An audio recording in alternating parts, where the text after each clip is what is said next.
پیغمبر خدای یتیم در سر زانود بشنان، سرش سیله کن، گو قلب نرم می شود. او صحابه آمد همی کار کرد. یتیمی را که انسان در سر زانوش میشنانه، یتیمی را خرسند میسازه، الله به عزت و جلالش قسم یاد کرده که ای بنده تا اگر یتیمی وقتا ایزا بکت الیتیم میگه اهتز عرش رحمانه، وقتا یتیم که گریه میکرده عرش رحمان میلرزیده. خال به عزتی و جلالی، خدا به عزت و جلالش قسم میخورده یتیم کی تر خرسند بسازه که من در روز قیامت خرسندش بسازم؟ کیای یا یتیم خرسند ساختن، یا بیوزن خرسند ساختن، یا کمبغل دست گرفتن، این کاری هر کس نیست. او کاری از کسی هست که ای جانش میگذره، ای هستیش میگذره، ای دارایش میگذره. انسان تا از هستیش نگذره به حق نمیرسد. آن کس به مقصد میرسد که از جان بگذرد. ای جانت میگذره که به حق میرسی. اسماعیل علیه السلام حضرت ابراهیم گفت اینی ارا فی المنام انی اذبحک فانظر ماذا تری. در 13 سالگیش اسماعیل گفت که اسماعیل جان من خواب دیدم که ترا من قربانیت میکنم، چی گفتنی داری؟ حضرت اسماعیل 13 سال داشت، به یگان طریق استخاره، به یگان فکر گو یا ابتی افعل ما تؤمر ستجدون انشاءالله من الصابرین. ای پدر جان افسوس که یک جان دارم، 1000 جان می داشتم قربانی الله میکردمش. نگاه کنی حضرت ابراهیم یک روح تازه در وجودش پیدا شد. از زبان اسماعیل صدای می آید که عاقلانه است. میگه من یک جان دارم پدر جان، 1000 جان نداشتم قربانی الله میکردمش. یا ابتی افعل ما تؤمر، میگه پدر جان خی فرمانی الله را اجرا کن، تقصیری نکن در فرمانی الله. ببینید وقتا که ابراهیم علیه السلام قرارش میته، میگه برای کفن آوردی برای وقتی که من قربانی میکنی؟ میگه متاسفانه من، میگه چی؟ کفن آورده. میگه متاسفانه. میگه اگر این لباس سفیدی من بکش. حضرت اسماعیل علیه السلام میگه لباس سفیدی من بکش و خون من آلوده نشوه. وقتی که تو من قربانی میکنی به همین لباس سفیدم من کفن تکفینم کنم، من گور کن.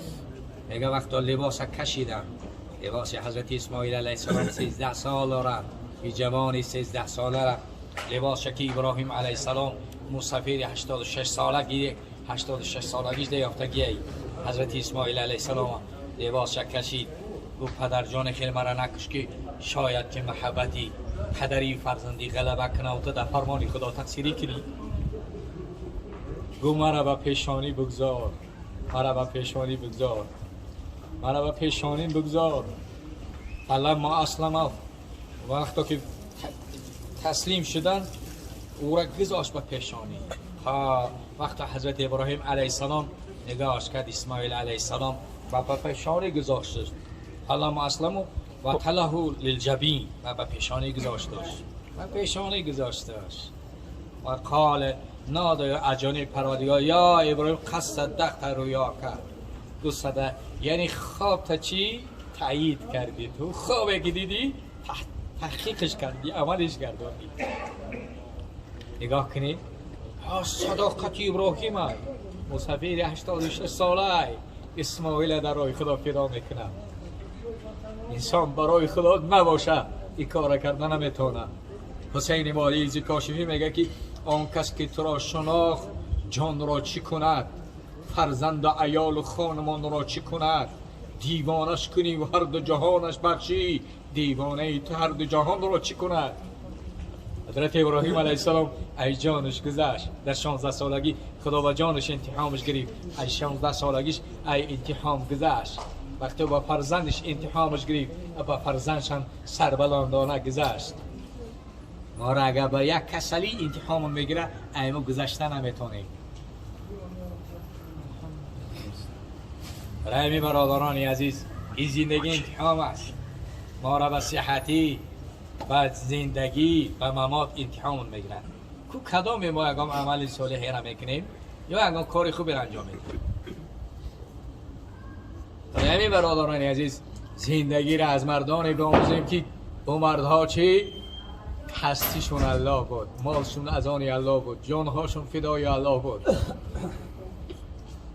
برای همین در زندگیتون یک کاری کنین که انسان در روز قیامت دستگیرش میگه تو میری و احسانت نمیرد.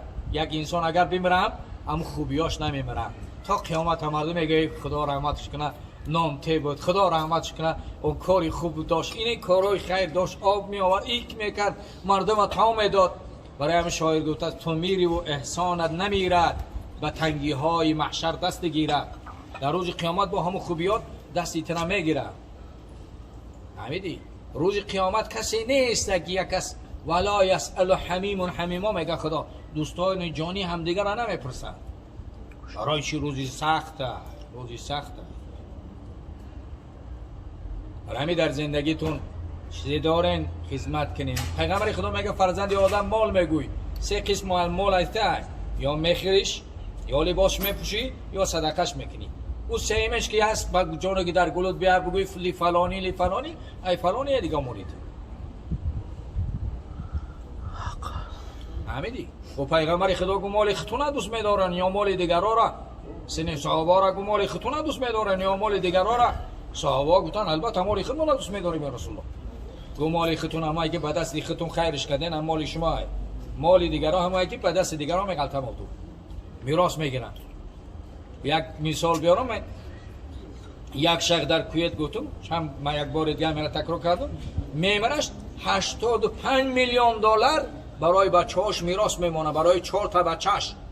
4 تا بچه‌اش در بگم 4 تا بچه داشته 85 میلیون دلار میراث میمونه. با فریاد من عالما را میگن که بیاین اگه مردم تقسیم کنه برای این بچه‌هاش، خیلی 4 تا بچه را 20 میلیونی میتر 80 میلیون با 5 میلیون دیگه شمی قپن. عالما میگن خیلی که خدا در دل بچه‌هاش میدوزه در فلان جای مسجد نیست برای مردم مسجد میسازه. و میگه که خیلی که 80 میلیون رو تقسیم کنیم 5 میلیون دیگه شه برای فلان جو مسجد نمیرسه.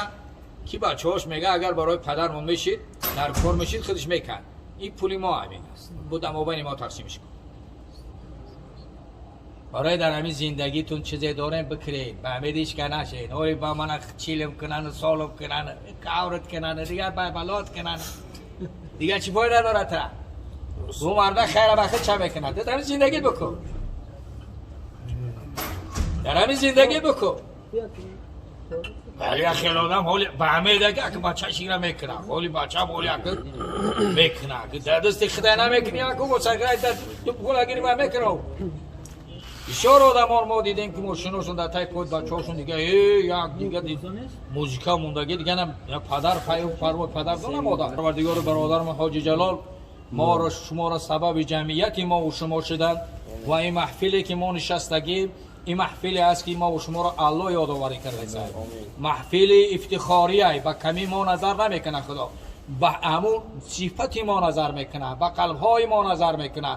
ما در یک حالت قرار داریم که این محفل افتخار الله و یفتح له ابواب السما، خدا درهای آسمان هم میکشاید که همین خیل بندگان کوچکی من در خانه بابای فلانی در بابای حاجی جلال جمع شدن همینجا به یاد من هستند. برای همین برادران عزیز این محفل افتخاری ده خدا یکایک ما و شما را نامگذاری میکنه، با نام پدرهامون با نام خدامون یادآوری میکنه. پروردگار یکایک ما و شما را همون کسانی که در این محفل خیر میشینن خدا میگفته همه اینا را مغفرت کردم. با یک ملائکه با تاریخ سال میگفته است که آخیاتش مقصدش امر معروف نبود، همین خوردن بود، آمد خورد میره دیگه آخی. با خدا میگفته همه اهل سعادت هم نشیناش من بدبخت نمیخیزونم.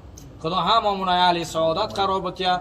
برادرمون حاجی جلال پروردگار در کسب و کار و عمر و جان و زن و فرزند خاندانش برکت عطا کنه. این حقیقت را پروردگار و این دادر ما را فرزند بگردونه که الذین یقولون ربنا هب لنا من ازواجنا و ذریاتنا قرة العیون وجعلنا للمتقین اماما را پروردگار براش نصیب بگردونه. پیغمبر اکرم صلی الله علیه و سلم عبدالله ابن عباس گفتن اللهم فقیه فی دین بگردانش و علیم فی تعویل نصیبش بکن برحمتک یا رب. نکاح که گذاشت ما وقتی که ما نکاح میکنیم وقتی که میبینیم فرزندایی که به دنیا میآید اون لذتش دیگره. یک آدمی که از راه غیب میاره فرزند میبره فرزندش میبینیم دیگه چی مصرها میپرداید. راه حلال راه حلاله. راه حلال یعنی چی؟ راه درست. اینا نگاه کنیم نگاه میگه هذه سنن ربانیتون خیر البشریه فمن تمسک بها سلم و فاز و من اعرض عنها هلک و خسر. این سنت ربانیه. کسی به این چنگ بزنه سلامت میمونه، سربلند میموشه. این اوز همین جوان هم ببینیم با سری بلند به خونه چی حضرت ایشون آمده گل با سری بلند. اگر با غیر نکاح میومد این خیلی آمده نمیتونست. نگاه کنین شما سنت چخیله وقتی که میگه هذه سنن ربانیتون خیر للبشریه فمن تمسک بها سلم و فاز. هر کسی به این چنگ بزنه سلامت میمونه. یوزی ببینید کسانی بابای هستیم 21 و 20 نگاه کنیم تمام دنیا را تا 40 میلیون مردم این کسان مبتلا هست. اوزی نگاه کن وقتی که به ایران میآید برای درست میاد و سلامتی میروه. کم آدمی که نوزا میلا آدمای زیناکارن که در کسالای مبتلا نشن در این کسالای اسپید مبتلا نشن. یعنی کسی برای نکاح میروه در سلامتی هست و فاز میگه سربلند ای آدم. و سری بلند چی؟ به اون خانه همون دختردار میروه. جوان هم میبینی که همه خیلی شعری خداواره اومده سای خاندانم چه خرسند ای میبینم میگه این جوان تر و تازه ای کجا آمده واردی خانه؟ برای اسلام آمده ای، برای قرآن آمده ای، برای رضای الله آمده ای، برای رضای رسول اکرم صلی الله علیه و سلم وارد شده ای. واردی چی؟ واردی خانه. میگه من تمسک بها سلم و فاز و من اعرض عنها هلک و خسر. هر کس از نکاح رو بگردانه هلاک میشوه، زیان دیدگی ای. از زندگی زیان میبینه. از زندگی چی؟ زیان میبینه. برای اگر نگاه کنیم نکاح یک چیزی است که ما و شما را جمع کردگی ای. ما و شما را چی؟ جمع میکنه. چی جمع میکنه ما و شما؟ اسلام ما و شما را جمع میکنه. ما و شما را چی جمع کرده میتونه؟ بغیر اسلام میگم کسی جمع کرده که نمیشوه. بغیر ایمانش کرده جمع کرده نمیشوه. مسجدها دایش که فریاد نمیکنه کسی که ای بیا وقتی نماز که میاد ایمانش اومده که به مسجد میبره. او جواره که میبره به مسجد ایمانش میبرش. هیچ که اوجا بردش نمیتونه. اسلام میبرش او را. میبینی جوانی تر تازه همین خیل دستاش بستگی پیش الله عشق میرزانه. این کی است؟ این جوان ایمان است، مجسمه ایمان است.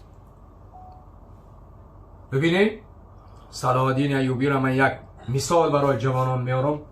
وقتی که بیت المقدس محاصره کرد، بیت المقدس محاصره کرد چخیلی گازیر بیت المقدس در دست یهودی است. وقتی که صلاح الدین ایوبی این جوان تر و تازه جوان مجسمه پر از ایمان نیروی ایمان قطعی برآمد. وقتی که بیت المقدس محاصره کرد، وقتی که گنرال یهود برایش مکتوب نویسان ای صلاح الدین ایوبی توی راهی را انتخاب کردگی در این کم انسان ها کامیاب شدگیان و لاگو که من یعنی چنان مبارزه میبرم این محاصرت از ما بین میبرم و شکست میتیم نوزم لاگو میرم قبر پیغمبر تمیکنم در مدینه استخوانهای پوسیده شا از درون قبر میبرارم. این گنرال یهود این وقت چه گفت؟ صلاح الدین ایوبی که مکتوب از دستش رسید گفت سلام یا رسول الله، سلام من بر تو تا من زنده یم. اینها را دست درازی به سوی تو کردن نمیتونن اینا. ولی من انتخاب این ایمت اسلامی از اینا میگیرم. وقتا که بیت المقدس محاصره کرد تمامش شکست داد، گنرال قپید گفت که اگر قسم به الله به من توهین میکردی بخشیدت میتونستم. دیگه به یک کسی توهین کردی که خدا میگه النبی و اولا بالمؤمنین من انفسهم، پیغمبر برای مؤمنا از جانهاشون ده، از مالهاشون ده، از فرزندهاشون ده، ای هستیشون ده قیمتر ای. قسم به الله گو بخشیدت نمیتونم. تو قبر پیغمبری ما را میکابی، استخوانی او را میبراری. او گنرال و قتل رسانی صلاح الدین ایوبی جوانی بود که تر تازه بود. جوانان همه کار انجام میتین. جوانی که تر تازه، عبادتش دیگره، عبادت جوان دیگره، عبادت مصبح دیگره. برای همین عبدالرحمن میگه، عبدالرحمن جامی میگه در جوانیت سعی کن گر بی خلل بخواهی عمل، میوه بی نقصان بود چون از درختی نوبر. درختی نوبر 3 تا یا 4 تا میبنده چه؟ تر تازه. مصبح چی دی؟ مانندی درختی است که پیر شده. درختی پیر شده میوهش نه یعنی چی است؟ یعنی ضعیفه. برای همین برادران عزیز من شما را گفتنیم که در زندگی ما باید ما و شما جوانی را غنیمت بدانیم. جوانی هم یک نعمتی است که برای ما و شما والاترین نعمت چیه؟ جوانیه که باید ما این جوانیمون در زندگیمون غنیمت بدانیم که این جوانی هم یکی از نعمت‌های الهیه که در دست ما جوانان دادگیه. جوانان، این جوانان یک نیروی هستند که این جوانان هر کاری کرده میتونن. برای اگر در هر تاریخ اسلام ببینیم جوانان فاتحان بودن. امروز جوانان چیه؟ جوانان را ببینیم فاتحان دولت‌های اگر ببینیم اگر اسپانیا را که جوان فتح میکنه، استانبول امروز را محمد ابن فاتح فتح میکنه. چرا امروز جوانان ما را بی غیرت کردن، نرکمن کردن، دیسکمن کردن، خانه ویران کردن، عروس را میارن متاسفانه میبرنش به آبهای دیده. برای چی؟ جوان میگه دیسکمن بده بابای مولا یا نرکمن بده. برای جوانان خطونه بخپین. این زمان حذر از عصر نو، عصر فساد است. علاجش مسلمان در اتحاد است. امروز مسلمانان باید متحد شوند، باید بدانند که نیزت و عزت و آبرو شرف ما و شما در اسلام ایمان است. برای همین جوانان زندگی را ما از مانند صلاح الدین ایوبی و جوانانی که آنها پرچمبردار اسلام بدن، اگر ببینیم محمد ابن فاتح تا استانبول که هست نام محمد ابن فاتح هست. اولین باره که وارد می شود گینرال همون زمان میآید پیشش میاره. به وقتا که دنیا را در پیش محمد ابن فاتح میمانه. این جوانی تر تازه میگه این چی است؟ میگه من برای تو هدیه آوردم. میگه من هدیه ای را قبول ندارم. من هدیه ای که من الله داده ای همه هدیه بالاترین هدیه ایمان ای. ای همه هدیه بالاترین برای ما و شما هدیه ایمان ای. هر جایی که ایمان ای اوجا آبرو عزت ای. خدا چی میگه؟ العزت لله ولی رسول ولی المؤمنین ای. مؤمنان عزیزن. همون زنه که ایمان نداشته باشه شوهرش عزیز احترام نمیکنه. عزت در چی ای؟ در همون ایمان ای. همون پدر همون شوهرم که باشه ایمان که داره دختر این خانه را که میبره باید چی باید فکر کنه؟ باید که جای چند نفری را پر کنه که همین جوان جای پدر را باید پر کنه، جای مادر را پر کنه، جای برادر را پر کنه. برای چی؟ این دختر همه اینا را خیر خوش میکنه. این جوان انتخاب میکنه. وقتا او دختر به او خانه میروه جای باید پدر جوان پر کنه. میگیره در آغوش بگیره این زنه بگه این جوان این دختر همه دارایی تر کردی، پدر مادر تا گذاشتی به خانه من آمدی. تو می احتیاج داری که من چنان مهره کنم که همه این جای اینا را خالگی یا آنها را پر کنم و پری آنها را باید پر کنه. خالی باید نمانه. باید جوان همی که باید اندیشه کنه.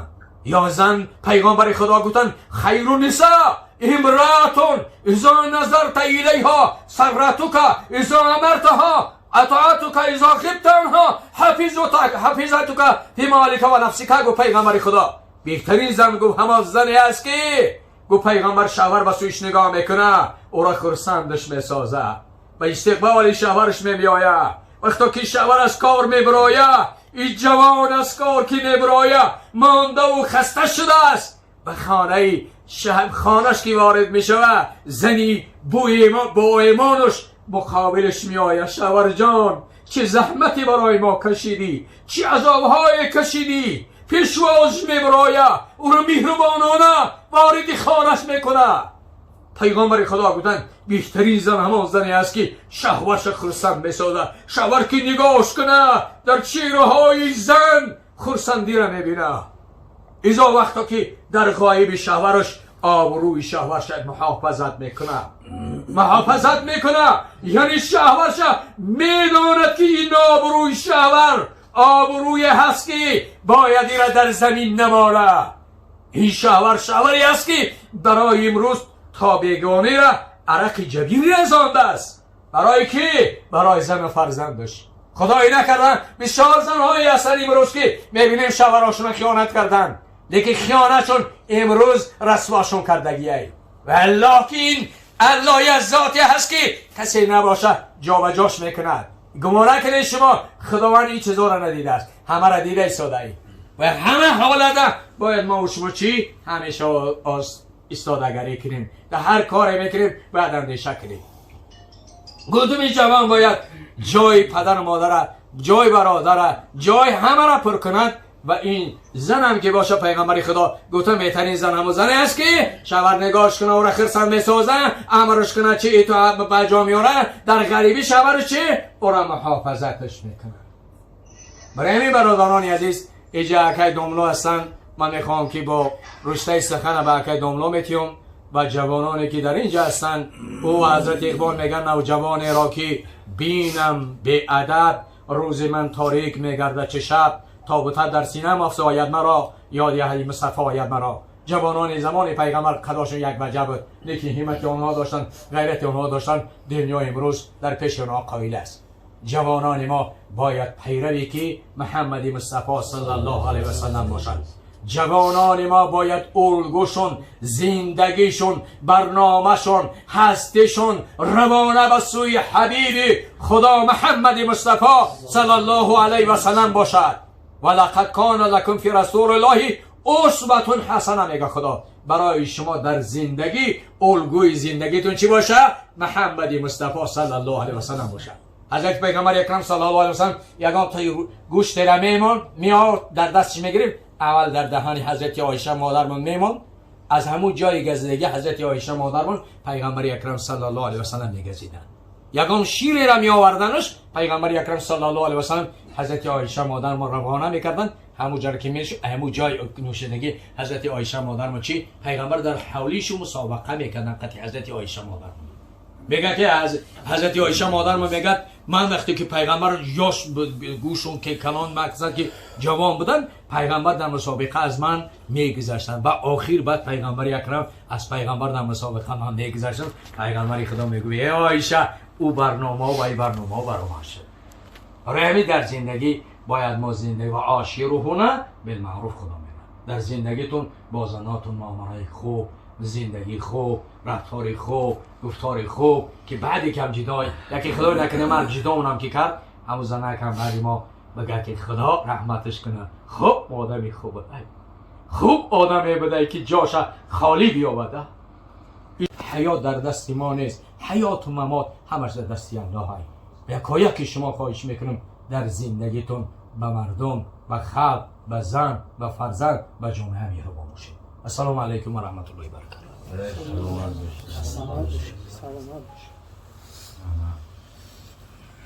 Mikura,